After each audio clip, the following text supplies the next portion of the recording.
Good morning, everyone, and thank you so much for making time to join us for today's Staff Town Hall. My name is Iman, and I work in the Talent Solutions domain of human resources, and I serve as your chair of marketing and communications for your staff association. I'm honored to be your moderator for today's Staff Town Hall. Today, I brought my prescription sunglasses with me and some good vibes to try to get our San Diego weather back. We need that sunshine back. So today, we have a full group of panelists with us to provide updates on our operations for campus health and safety, updates from HR, staff association, and more. If you're able, please stay with us till the end. We'll be here to answer your questions, and you'll actually get a chance to submit questions if you have them during the town hall. Some of the questions were submitted during registration. And again, if you didn't get a chance during registration, just go ahead and use the Q&A window to submit additional questions for our panelists. We would love to hear them all. And as always, our webinar includes live closed captioning.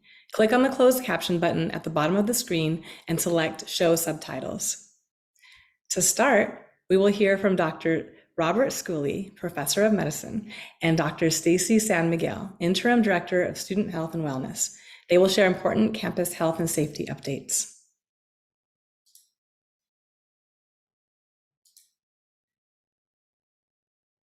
Thanks very much, Imam. I'm going to be relatively brief today because things are relatively quiet on the COVID front as we begin to enter the summer months. As you can see, the number of cases of COVID in the U.S. has continued to decline from a peak earlier this year as we are moving into a new variant that I'll talk about in just a minute. Next slide, please.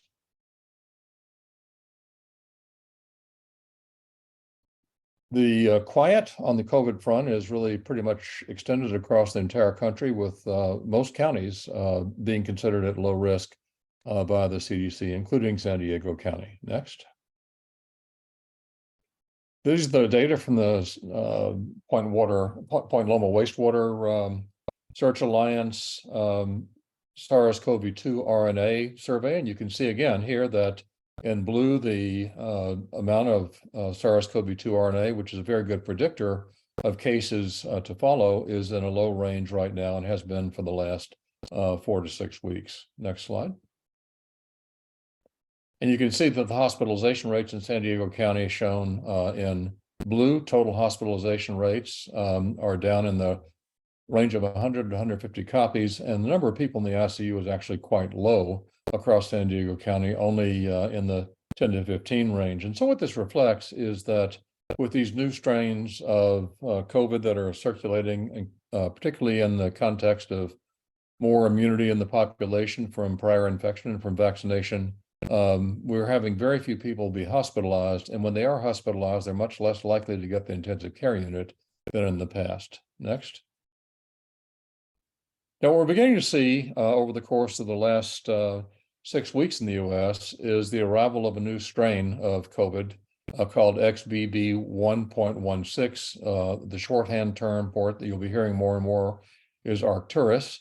This is a strain that began to circulate in India, first detected about 5 or 6 months ago. It's a new strain that's a combination of 2 prior strains that is a bit more transmissible than the strains we've had circulating in the past. And it tends to have an unusual impact on the eyes with irritation around the eyes. We call it conjunctivitis, pink eye, in some but not all patients. That's one of the comments people have been making about this new strain. In terms of this overall impact on health, it's no more pathogenic. It causes no more severe disease than the more recent variants, particularly in those who are up to date on their vaccinations and COVID immunity. The people who get in trouble with this one tend to be, again, people who are older or people who are immunocompromised. And as you'll hear in a few minutes from Dr. San Miguel, these are the populations that should be particularly careful about staying up to date with their COVID vaccines.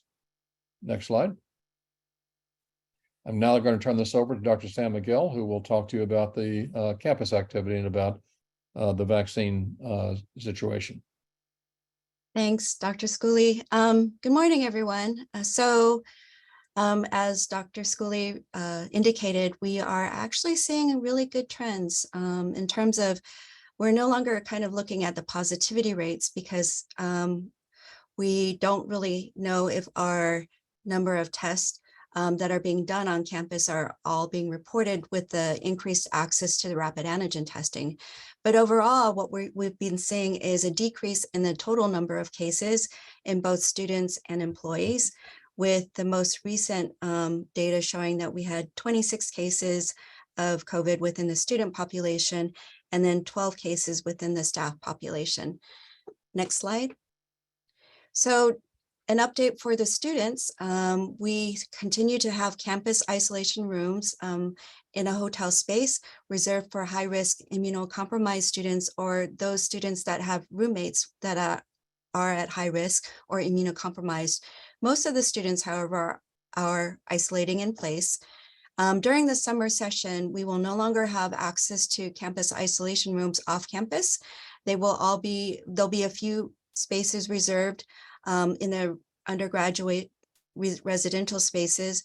But again, most students will be isolating in place, or they could opt to go home to complete their isolation. Next slide.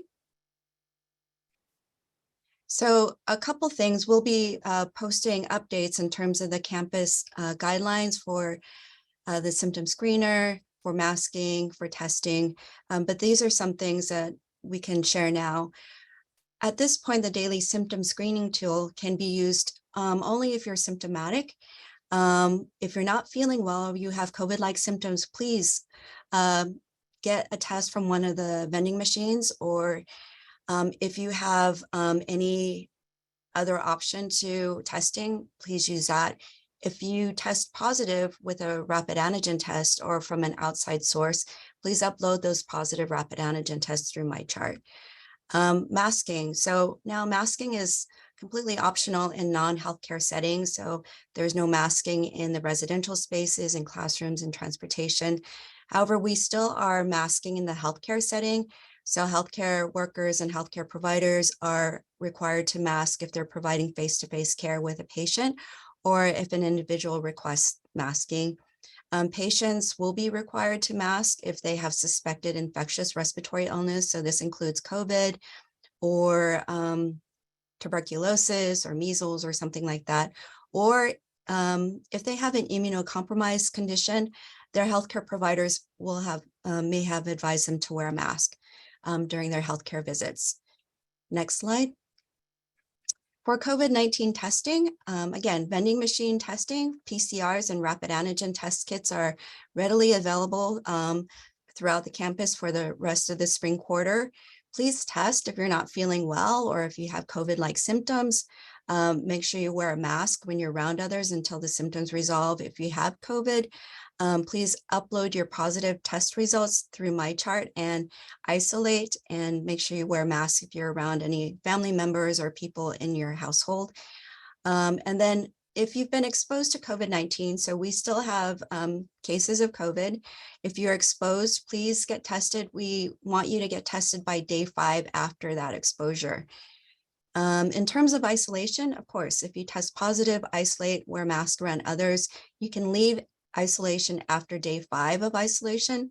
If your symptoms are improving, you have no fever for 24 hours, you're not using any medications, but please continue masking for the full 10 days. Next slide. So overall, our campus is in mostly a green level in the new normal. Our campus case rates in residential student case rates. In terms of student vaccination rates, I think we're actually closer to 94% now. And then in the San Diego metrics as well, the areas that is located as red, that is positive wastewater, but we have students isolating in place, which increases the wastewater positivity for those spaces. And then we will continue to encourage campus employees to vaccinate. Next slide. So some updated COVID recommendations. So for those that are age 6 years and up, they should receive an updated bivalent mRNA COVID-19 vaccine, regardless of whether or not they had previously completed their primary series. People aged 6 years and older who are unvaccinated or previously received only one monovalent vaccine dose are recommended to receive the one bivalent mRNA vaccine dose. The FDA removed kind of the original monovalent primary series from the market. And so all healthcare spaces are now only using the bivalent mRNA COVID vaccine. And so that new bivalent COVID vaccine can be used as a primary series if you've been unvaccinated. So individuals who are 6 years and up who've already received an updated bivalent mRNA vaccine, which came out in September of 2022, you don't need to take any action unless you're 65 years or older or immunocompromised. And then finally, adults 65 years and older and people who are immunocompromised may receive additional doses of the bivalent vaccine. Okay, so I think I'm going to turn this back to Iman. So thank you very much for your time. And thank you, Dr. San Miguel and Dr. Shuli. We appreciate your helpful guidance and up-to-date information as always. And it's actually really wonderful to hear that the numbers are so much lower than the past despite the emerging variant. So thank you again for that. Next, we will hear a few HR updates from the one and only Terry Winbush, our Chief Human Resources Officer. Take it away, Terry. I promise I don't give her any special snacks to make her say those special things about me. And I apologize, y'all. I have a little bit of a head cold. Thank you to the Petri dishes known as my children for bringing that home to me. But hopefully you can still hear me clearly as I share some updates. So as we talked last time, it is performance appraisal season. The cycle ends on April 30th. Can y'all believe the end of April is happening this week? I cannot, but we are there. So just a few reminders, because I've talked to a number of leaders and employees across the campus, and often, and even for myself, as we're working on our self-appraisal or working on appraising those that we lead, we often focus specifically on like 1, 2, 3 projects completed. And while those things are important and should be celebrated, absolutely, don't just focus on completed tasks and projects.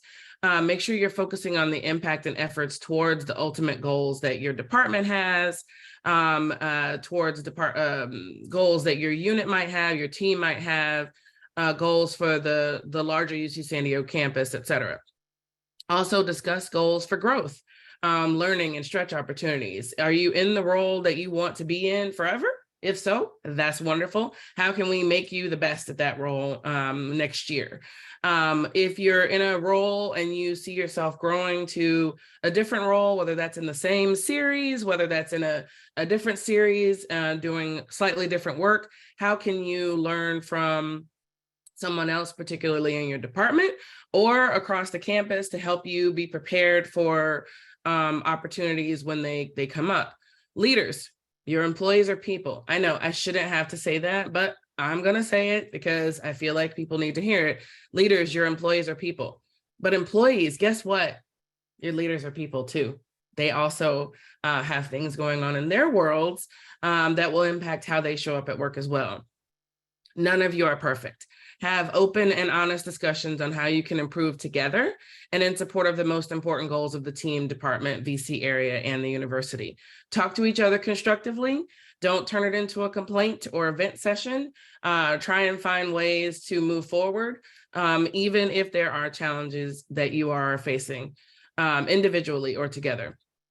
For self-appraisal tips, there's a nice little link that is already in the chat. Other resources, the link is already in the chat. And then a reminder that the assigned training verification is required for all supervisors. So supervisors, you will be reviewing and assessing whether or not your folks are up to date on their required trainings before you can move the appraisal to HR review.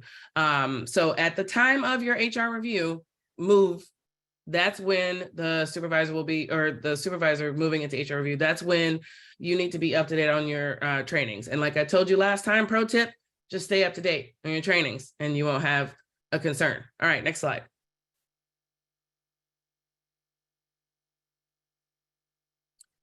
As you've seen, a number of communications come out, and I talked a little bit last town hall, and there was a cool picture from Tririga. If you nerd out like that, like some of us do, the Enterprise Employee Work Location Tool, the campus notice went out on April 3rd.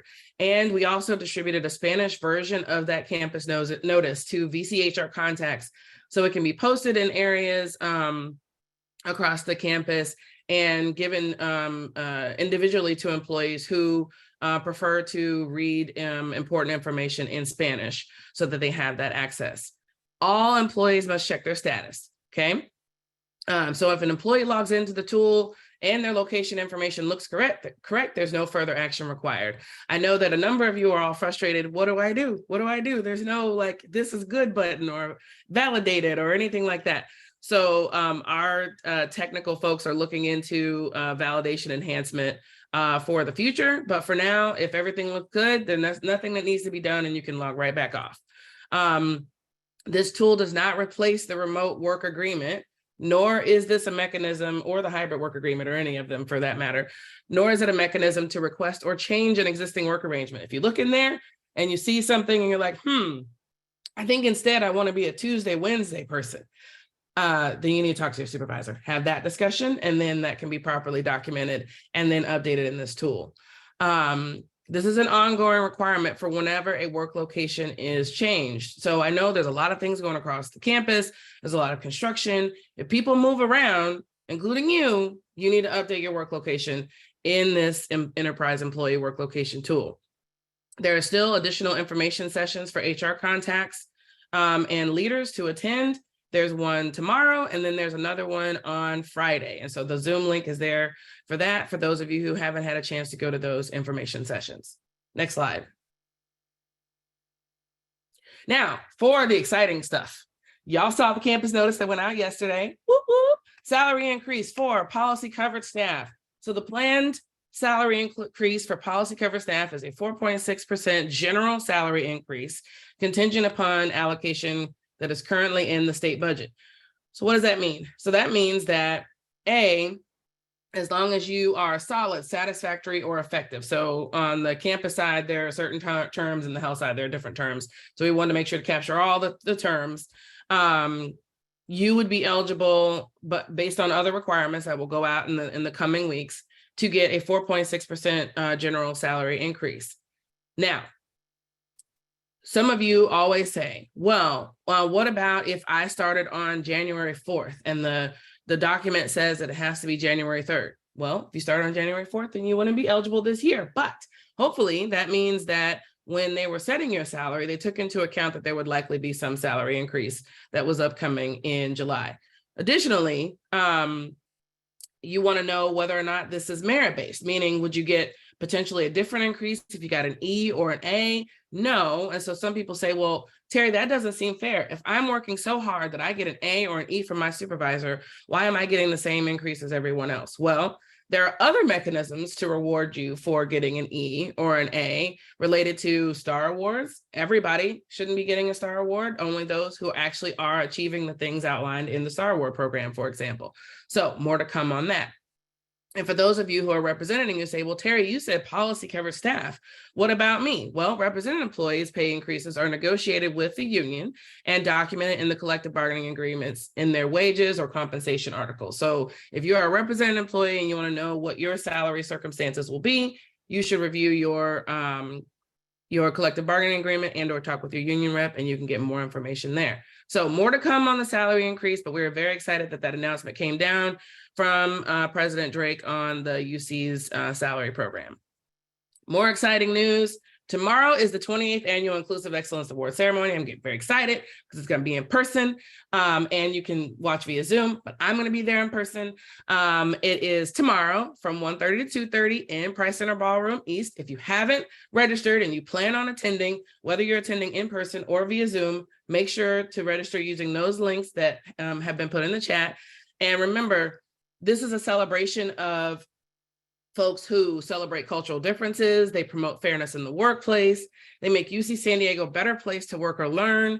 And they demonstrate exemplary support of the UC San Diego principles of community. I'm so excited about this award ceremony tomorrow, mostly because there's going to be so many people there and I can see them in person. And I will have my mask on because y'all are like, Terry, I hear your voice. I will have my mask on. I'll be ready for y'all. Okay. All right. Next slide. Grace. So every month when or every town hall when I'm preparing for talking to you all about grace, I go through the emails that you all send me that ask about me talking about grace from a certain dimension. And then I also just kind of take from experiences that I've had myself or with folks across the campus and try and think of what would be most important for that time. So this time we're talking about grace.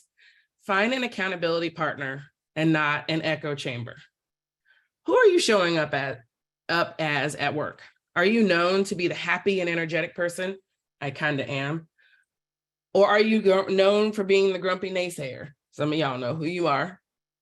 Well, it's hard to step out of your known zone, but it's necessary to be your whole self. And I say that to say us happy and energetic folks, we have a hard time too. With me feeling sick and congested and, these last few days have been really, really, really difficult. It's hard to actually not show up as the happy and energetic Terry, because then people are like, oh, you're fine. You're normally the one that brings so much energy to the room. Well, that's not exactly the most helpful. Sometimes I just need a hug. Or in this case, send me some prayers. So ask what they need. Don't discount that they might be actually having a hard time, because we are whole people and we do sometimes have sad times, even if we present most of the time as a happy and energetic person. I'm just generally pretty positive, and so that's what you all get to see. But that doesn't mean that I'm always 100% of the time positive. So sometimes you just need to check in with your friends who are like that and find out what they need when they're having a harder time. And then grumpy folks, they laugh and find joy too. So don't call them out and make them regret showing that side to you when that happens, because then that can embarrass them and send them to an even grumpier place unnecessarily. And we want to get to see the entirety of folks when they show up to work. Keep people around you to check in on how you are showing up. If you say, I'm the most open book and I make myself available to everyone, and then you never do that, do you have anyone around you who is telling you that you aren't showing up that way?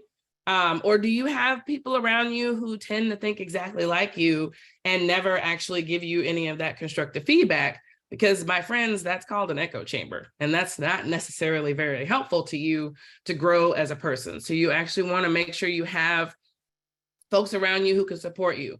And those may not be the same people that you vent to. You need to have those people, right? But you also need the people who really can give you constructive feedback. One way to wonder if somebody might be just a member of your echo chamber is if you share something and that back of your mind tells you that this is a vent session, but that there's something that you need to get out of it. And instead their response is, I know that's right. And that's the end of the conversation with you. Then they are your echo chamber, and they may not be the person that you need to have as an accountability partner. So make sure you're talking to your accountability partner, because sometimes they're going to say, ooh, I know that is so frustrating, but what do we need to do from now to make this a better situation? They're not always the funnest people necessarily, but you need them around you to make sure that you are showing up as you need to be showing up and as you say you want to show up. Always, always, always take a step back and show grace. So you'll remember this line from last time, because I feel like it really was important for some folks to hear. Some folks said that. Always take a step back and show grace. If for nothing else, the hope that you receive it when you need it.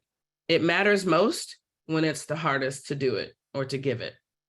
And so with that, those are my updates. Back to you, Iman. Thank you, Terry, for your HR updates and info on the upcoming awards event. I'm very excited about that too. And thanks especially for the encouragement to be intentional during the performance appraisal season, and that great advice on being aware of how we show up for ourselves and our colleagues along the way. I have this bringing good vibes. We say bring good vibes only, but I'm going to add bring good vibes while honoring the whole self too. So thank you again. Next, we're going to hear from Teresa Guglielmo, our campus wellness manager.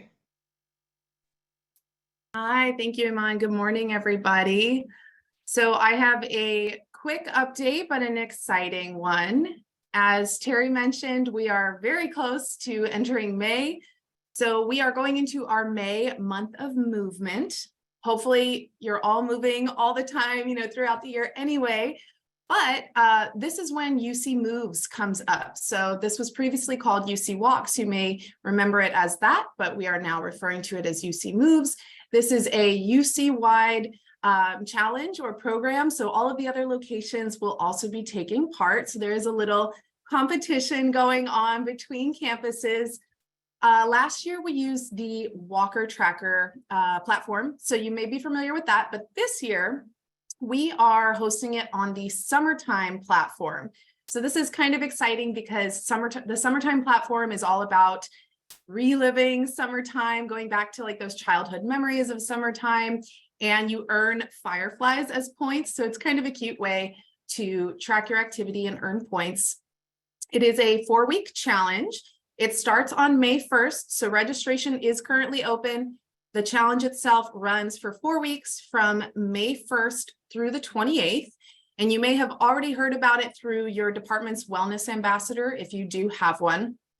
This program is completely free, of course, and it's open to all UCSD employees. That includes campus and health employees, and we're actually working together as one unit. So for all of the points that we earn, that will all just be together under the UCSD umbrella. And of course, you can participate as an individual, and you can also create teams. So if you find that working with a couple of other people encourages you to be a little more accountable, maybe go a little bit farther than you would go on your own in terms of activity, you can create teams of 4 to 40 people. So it's quite a large team if you have a big department and you want to all do this together.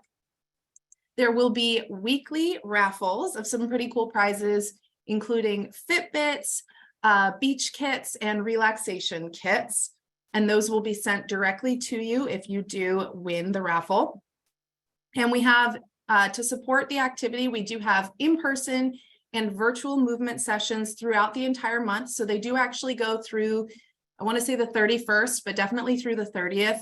And you can see all of those listed online on the UC Moves page. So if you would like to learn more, just go to Blink. You can search UC Moves and it'll pop up right there. Or you can go to the wellness website and it's right at the top under our financial literacy month announcement.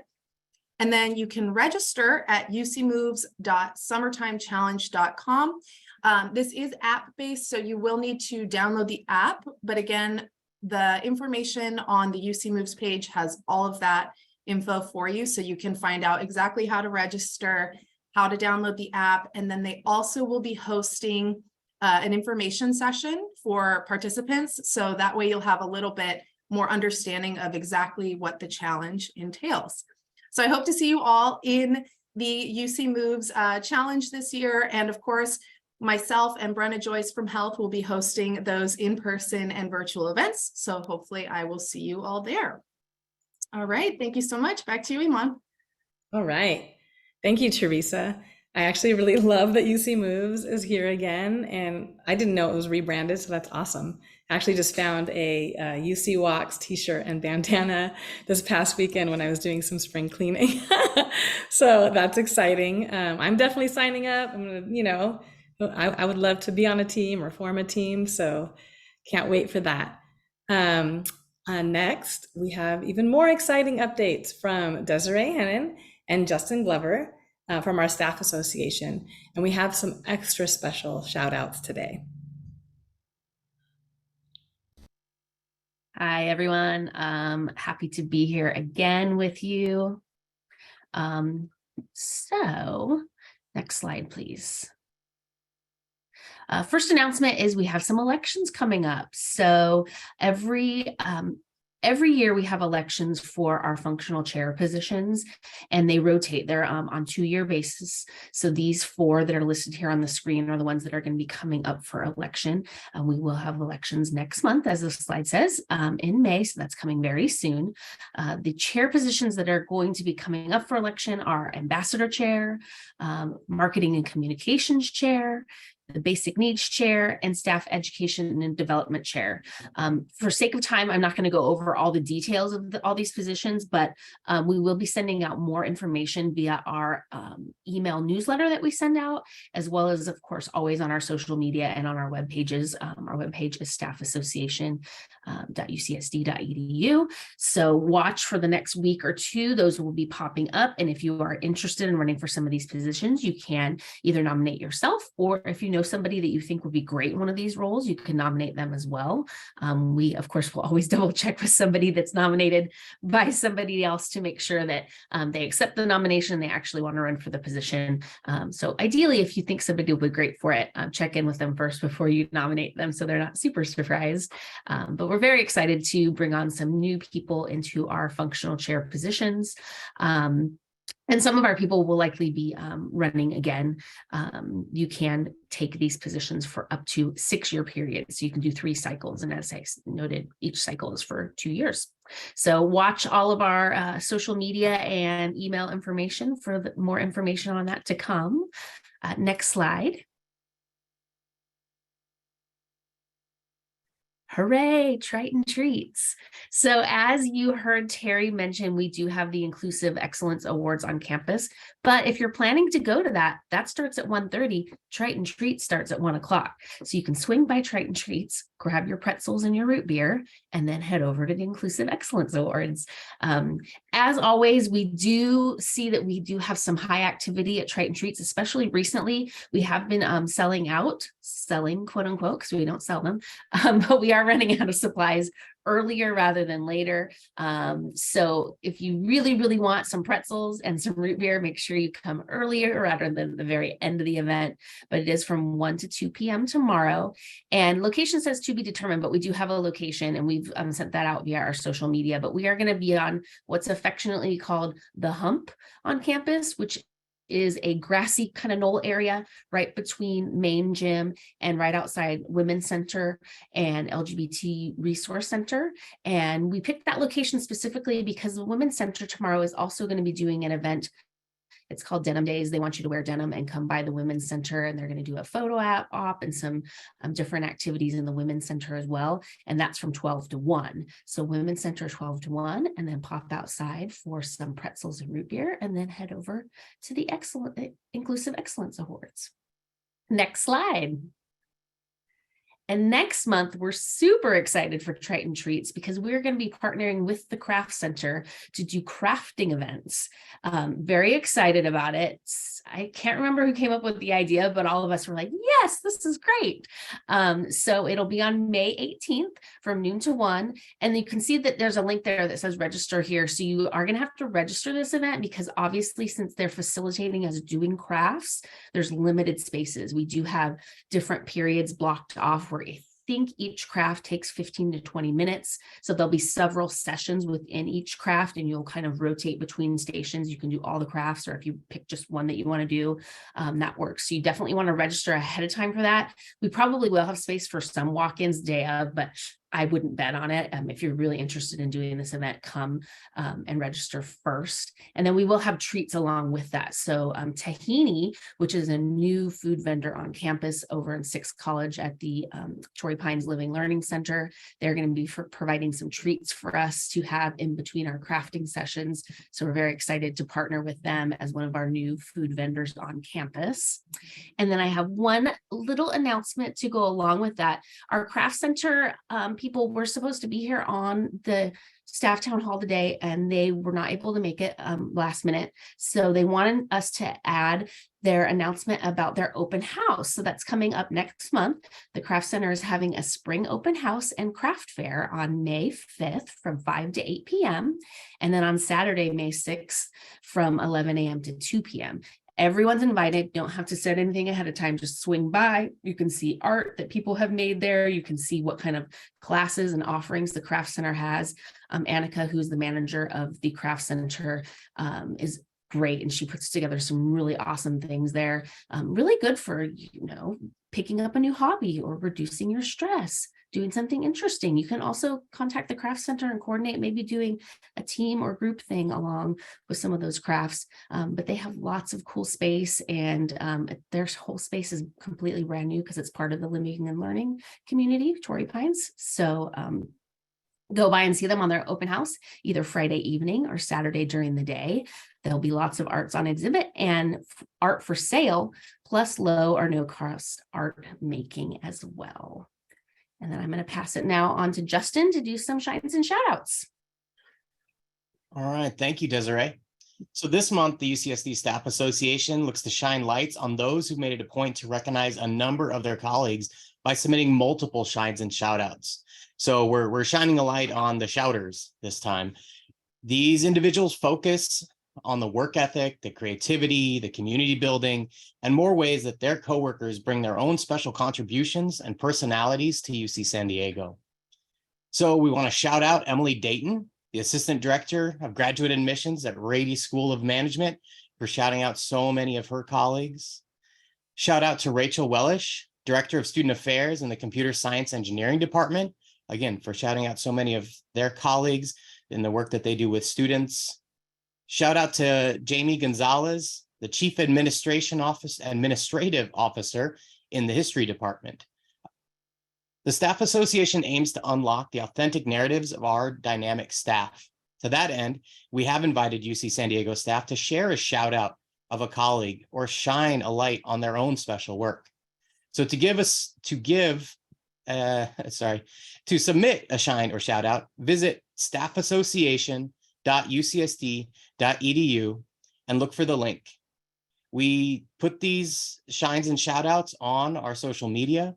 They get included in the newsletter that is put out by the Staff Association, and we love to shout them out here in these town halls. Thank you. Back to you, Iman. All right. Thank you, Desiree and Justin. We really encourage you all to stay connected with our Staff Association by following our Instagram, coming to the events. I promise that our posts will be a highlight of your daily feed. It's actually Justin behind the scenes doing a lot of the posts. And I will be at the Pretzels Triton Treat event tomorrow. I'll be wearing denim, and I'll also be at the Craft Center. It's truly a gorgeous space. So we really hope to see you there. Hope to get you on my live feed on Instagram during the event. And then finally, please keep those shines and shout outs coming. As Justin shared, there's really no limit on how many you can submit, and there's no deadline. So we'll just keep rolling them out. So go to that link. It's really simple to submit. It probably takes about 3 minutes. We just really hope to see more of you shining and shouting each other out. So next, we will hear from Chelsea Largosa from the Pan Asian Staff Association. Take it away, Chelsea. Thank you so much, Iman. Good morning, everybody. My name is Chelsea Largosa.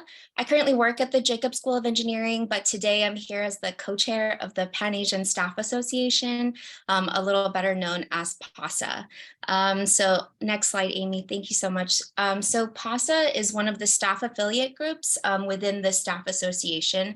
We are completely staff volunteer led, and PASA provides a space for UC San Diego's Asian and Pacific Islander American identifying staff members and friends. Anyone is welcome to join.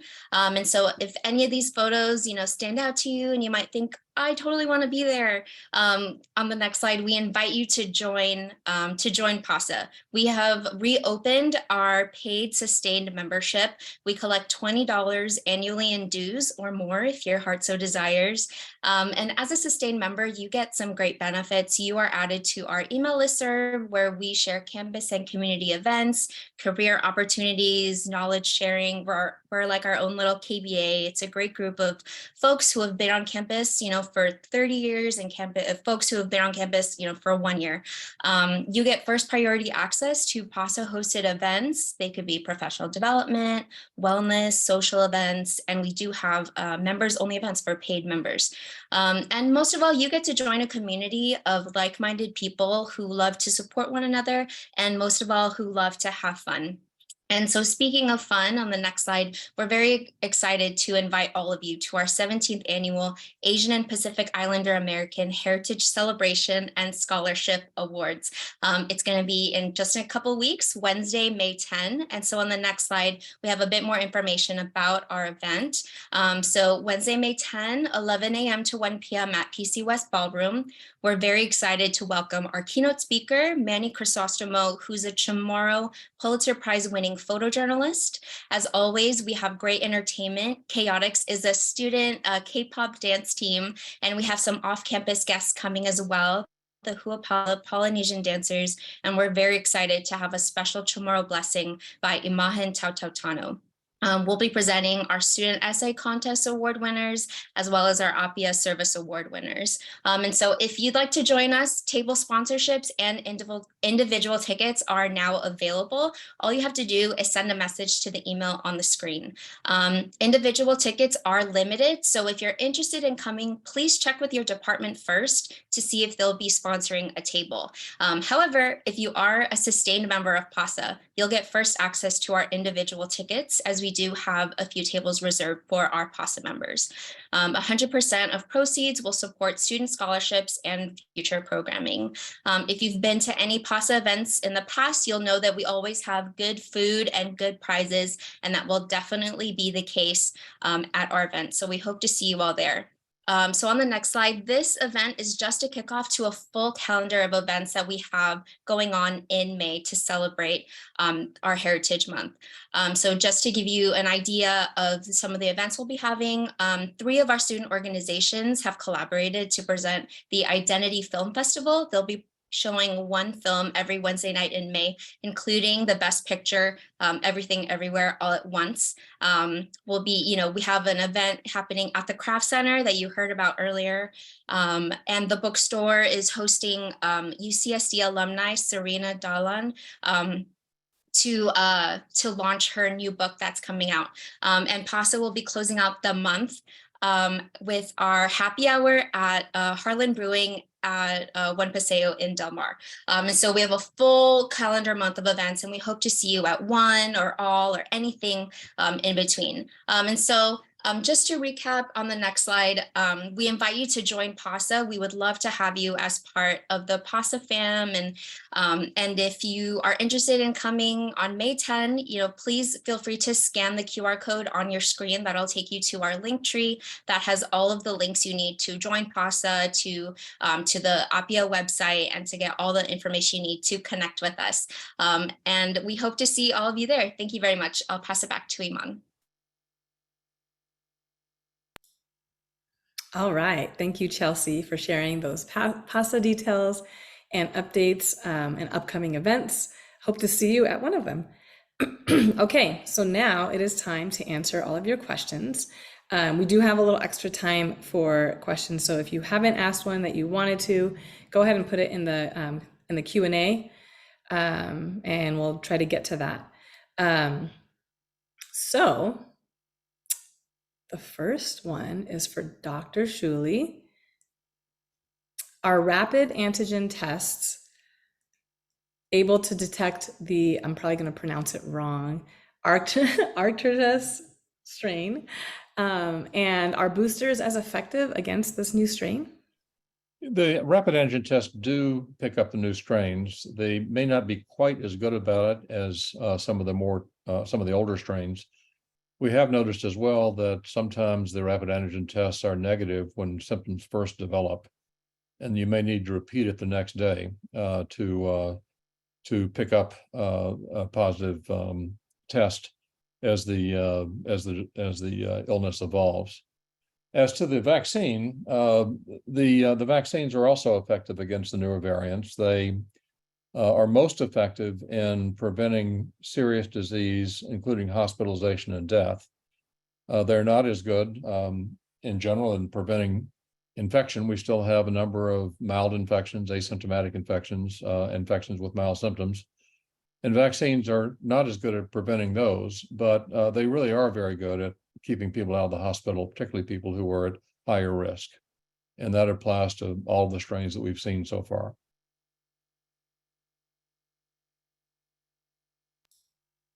All right. Thank you for that. And I forgot to mention, panelists, you can go ahead and turn your cameras on. You can stay muted, turn your cameras on, and then if there's a question for you, you'll be ready to go. I actually do have, there was a question that came in about the Craft Center events, and I wanted to provide some clarity there because there's maybe a little bit of confusion. So there's a Craft Center open house that our Craft Center folks were planning to be here and talk about. That one you do not need to RSVP or register. There's a staff association Craft Center event or that we're hosting, staff association is hosting on May 18th. That is the one that we'll need you to register for to make sure we have enough materials and so on. And so Desiree, I'm not sure if you're able to grab the link and throw it in the chat if it hasn't already been placed in there.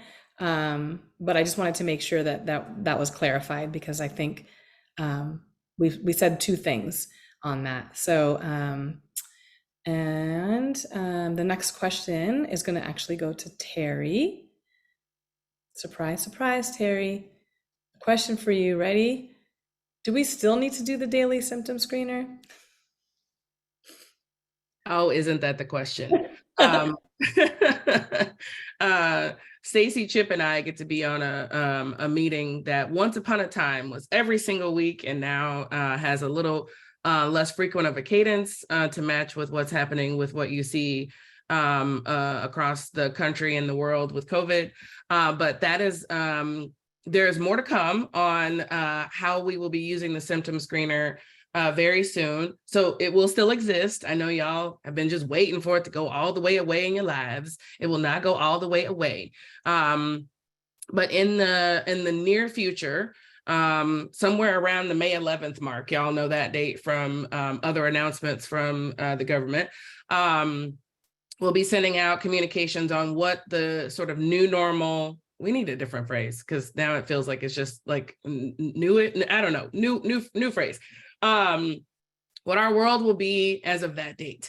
And so you will be using the symptom screener when you have symptoms. So for example, if you wake up and you feel and sound like me, you will use a symptom screener and the symptom screener will tell you what you need to do next. And then you'll go down and you'll take a rapid test and rapid test will tell you you are negative and you'll be like, woohoo, yet I'm gonna still wear a mask around other human beings.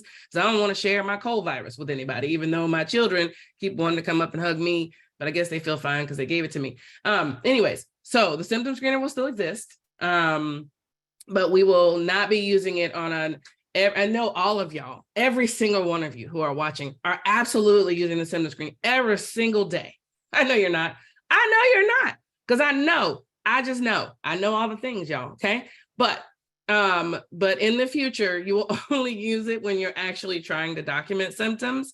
And so that'll be our new world at that point. So more to come. Expect some communications around May and shout out to Stacy for doing a lot of the heavy lifting on preparing a lot of those communications and then working with our comms team on that. Thank you, Terry. I never forget to do my symptom screener, ever. It just doesn't happen, so. Our next question is for Dr. San Miguel. When will the Return to Learn website be updated? Is there information we're still waiting for? Yes, so I apologize. I think we've been working with regards to COVID, and I think this is where some of the delays have been. There have been changes in the guidelines from the CDPH and recently, just last week, we got an update from the FDA and CDC impacting the COVID vaccine. So we want to put this information out for incoming students, which is, I think, what the question is, but we don't want to have to switch it midstream. And so again, May 11th, a lot of the guidelines, the federal funding for COVID is going to be pulled, and I think some of the changes around COVID vaccines and recommendations will have been made by that time. So we're hoping to have everything ready for the incoming students on our websites, on the RTL site by May 11th. That being said, the COVID-19 vaccine, the primary series, is still going to be required based on the UCOP mandate. So the students still need to submit information about their primary series, but based on data from last week, they can use a bivalent booster, 1 dose for the primary series. So, things are changing, and I know we have great parents and students who really want to come here and they want to get all their information in before the July 10th due date, but we just want to make it as easy as possible. So we'll have everything uploaded by mid-May that parents can access. So COVID-19 primary series only is required. If they haven't had it yet, they can get a bivalent booster as their primary series, and or get a medical, religious, or disability exemption. There are still other vaccines that are required. So measles, mumps, rubella, varicella, Tdap, and meningococcal, and those are only medical exemptions only. So we'll have all the updated forms and all the updated information for the students ready by mid-May. We encourage students to communicate directly to the Ask a Nurse team and not call registrars or admissions or housing dining for questions. And so when we get everything ready, we're going to try to funnel students through their medical record through My Student Chart to get their questions answered directly. I apologize for the delay, but again, we didn't want to have to change everything midstream. Thank you so much, Stacy. All right, next question. Terry, are you always ready to unmute every time I unmute? Always ready. Always ready. Any updates on the IdeaWave campaign? And are there other chances to share ideas or ask questions? Yeah, so first, let me own up to being a human. I know it's going to shock y'all. So we have all these things that we're working on related to the IdeaWave campaign, including communicating with the idea sharers and all that. That is still coming. For those of you who are like, Terry hasn't reached out to me yet. It's coming, I promise. In the world of there are a million things going on and everything is an emergency, so therefore nothing is an emergency. Y'all know the world of UC San Diego. It is on the list. We have we have even written what the language will be for the emails, and we just haven't had a chance to send it yet because we also want to communicate with, on the other side of it, we want to communicate with those senior leaders who have departments in the top 10 and the bottom 10 about some of the efforts that we're going to engage in to leverage their really great information, or to provide sort of like SWAT team support for the ones who are bottom 10. And everything is happening all at once, and we're working on it. So more to come on those things. But particularly for this group of folks on the town hall, we will be asking you directly in the town hall and a number of other channels in the coming months, what do you want to hear in the town hall? And are there certain times of year that you want to hear certain things? Because while we in HR have a wonderful group of folks who figure out like which things to present and who to tap to present information to, et cetera, we want to actually present what y'all want to hear about. Because it's no help. I mean, just like, we talk about having to review our benefits plans because they were put in place in 19 something, and that may not be what people need in 2023. We want to do the same thing related to everything that we're doing, including the town halls and all of our communications, to make sure we're providing you the information that is most useful to your functioning at work and in the world to that extent. So we will be coming to you soon. I call it the continuous feedback loop. We always want feedback. We want to know what you want to know. We want to give it to you. And then if you want to tell us that wasn't good enough, tell us that too, and we'll give you something different, if that makes sense. So more to come on all those things, but I wanted you all to know that we haven't forgotten about it. I just have a to-do list. Some of y'all know this life. I have a to-do list that I have to keep copying and pasting to the next day. And then with me getting sick, it's been like, triage of the emails that have deadlines, and then give to-do list at some point in the future. So with all that being said, yes, more to come. And thank you, Iman, for the question. Awesome. And you know, in my regular job, I am actually working on one of those IdeaWave ideas. I'm continuing it. It was actually started last year, but that's the student to staff pipeline. Many folks talked about that. And so if you work with sending off seniors in any way, you can email me directly, but you'll probably get an email from me, an outreach email with information about how to get your graduating seniors informed about TES opportunities, temporary opportunities, as well as career staff positions. We really, really want to build that alumni and student to staff pipeline. And so, but we need all you all to help us get the word out that yes, you can actually work at UCSD after you graduate. And especially if you're like, I don't know, or your student is like, I don't know what I'm doing next yet, or I don't start grad school for another year. I'm studying for the LSAT, right? Send them to us. We want them to apply. So anyway, that was on the IdeaWave campaign, and it did get some traction. A lot of people had something to say about that. So I'm very excited. And we have another question for Dr. San Miguel and Dr. Shuli. Will additional boosters become available for people under 65?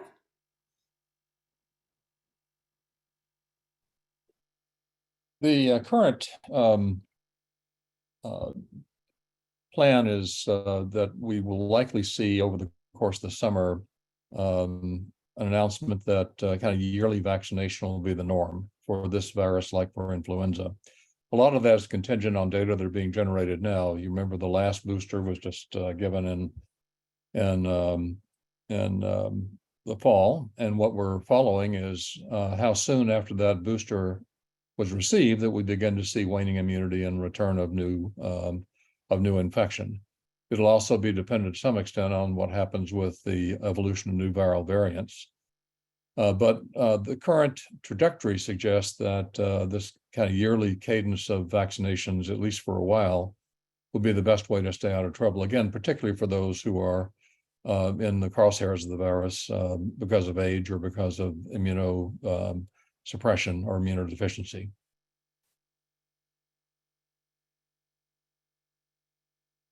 Thank you, Dr. Shuli. Terry, when do we need to update the flexible work arrangement, and how do we do so? Great question. You know, this actually comes up in HR. I know y'all are shocked that we all don't all know every single solitary thing. So it's actually not that complicated to update your flexible work arrangement.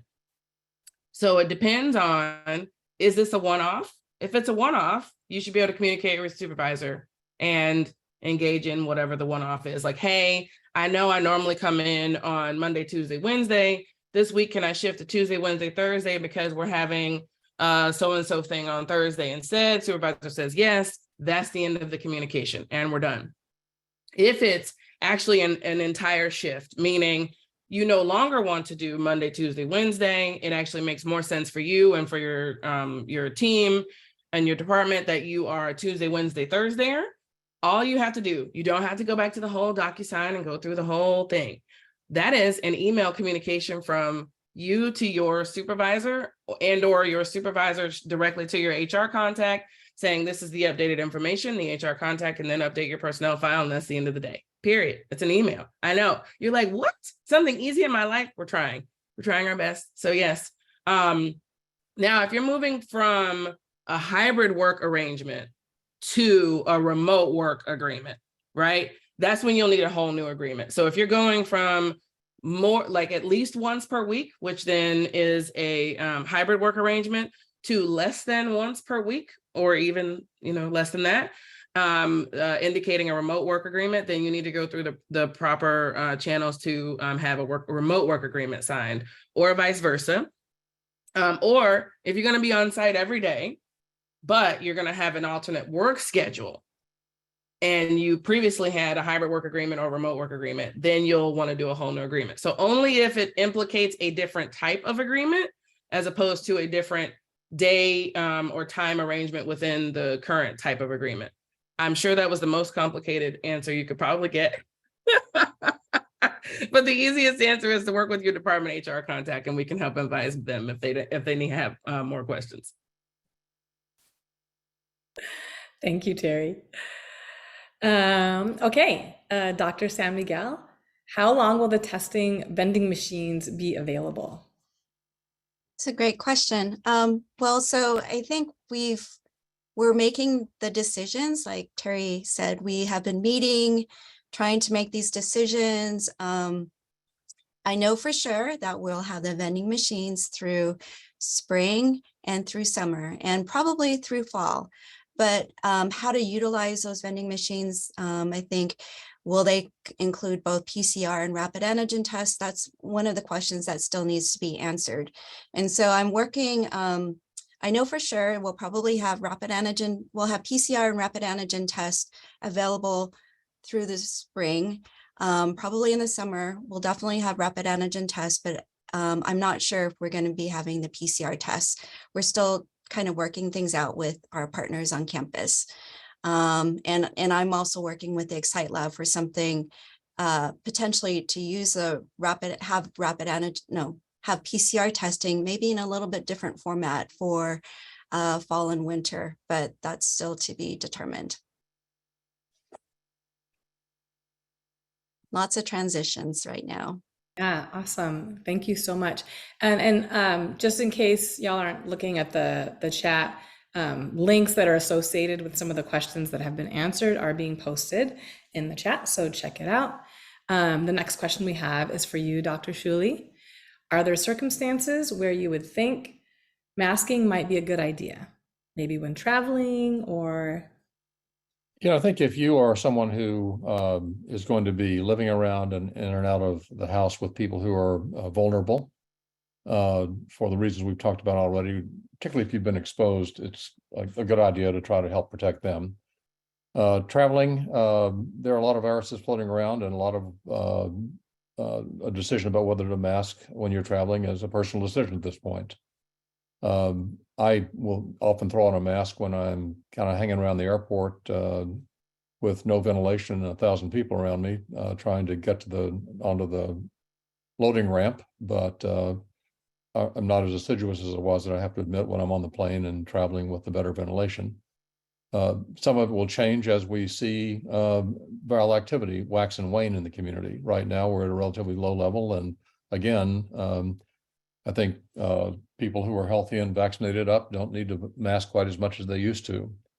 So it's one of these things that's going to be changing. And one of the reasons that we follow all the parameters we've been talking about at this meeting, the wastewater and case counts and new variants, to get an idea about what the risk level is. And but right now we're at a relatively quiet period of time, which is good. Thank you so much, Dr. Shuley. We have time for one last question. This is a good one that needs some clarification. So this one's for you, Terry. What do the different performance appraisal ratings mean? Do they affect salary increases? So it's really two questions in one. Try to sneak two in, but what do they mean? And then, yeah.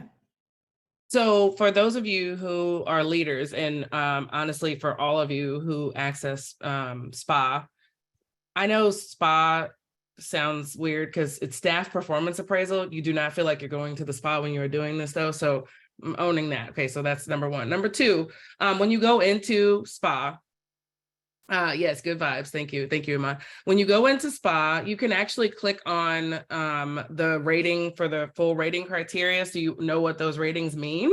So I'll go through them really quickly, noting that Iman just said what she said about our time. And then I'll add some editorialization, because who am I if I don't? Okay, so an E is for exceptional performance that well exceeds expectations and is consistently outstanding. A is above expectations. Performance is consistently beyond expectations. S, solid performance. Performance consistently fulfills expectations and at times exceeds them. Hopefully you're not seeing this, improvement is needed. Performance does not consistently meet expectations. And you, unsatisfactory. Performance is consistently below expectations. Deficiencies should be addressed as noted in the performance appraisal. And you may be on your way to doing something different with your day-to-day time. All right, so I say all that to say, a lot of you equate your value as a human with what you get on your performance appraisal rating. Your performance appraisal rating is not a measure of how much your supervisor likes you as a person. It is a rating of how you are performing the work that you've been assigned to perform. And so an E does not mean that you've been doing your job. If you've been doing your job and doing your job well, honestly, that is not an E, that is an S. Because reminder, S says, solid performance. Performance consistently fulfills expectations and at times exceeds them. Okay? A lot of people, if they don't get an E, they're like, I can't. I know who I am as a human being, and I always strive to be the best. Well, and it's not a competition, okay? It's not a competition. I know some of you feel like everything's competition, and that's okay, but it truly is not like a competition. We are not gonna put up dashboards and scoreboards of how people are performing across the campus. It's not going down, okay? So an E is not required to actually be doing well at your job. That's the S, okay? S or above. And that's why for the salary program for this year, even though it's not merit-based, you must have an S or above. Because if you are an I overall or a U overall, that takes a moment for self-reflection on whether or not you are in the right job, my friends. And so giving you a salary increase at that point does not necessarily align with whether or not you should be doing that self-reflection. But remember, just documenting that you did your job, even if there was a lot of it, does not make an E. E is when you've gone sort of above and beyond what anybody could normally expect of your work, and you have innovated a new program, or you've developed a new process, or you've done something that is truly exceptional. It well exceeds the expectations and is consistently outstanding. Not that you're an outstanding human. A lot of you are outstanding humans who are S performers, and that is okay. That is positive. That is good. That is not an opportunity to think that your supervisor is the shadiest creature on the planet. They are not. They are actively just measuring your work performance and not who you are as a human. So I hope that you all heard me, because I know this can be a very chippy time of year with folks. Try not to be chippy.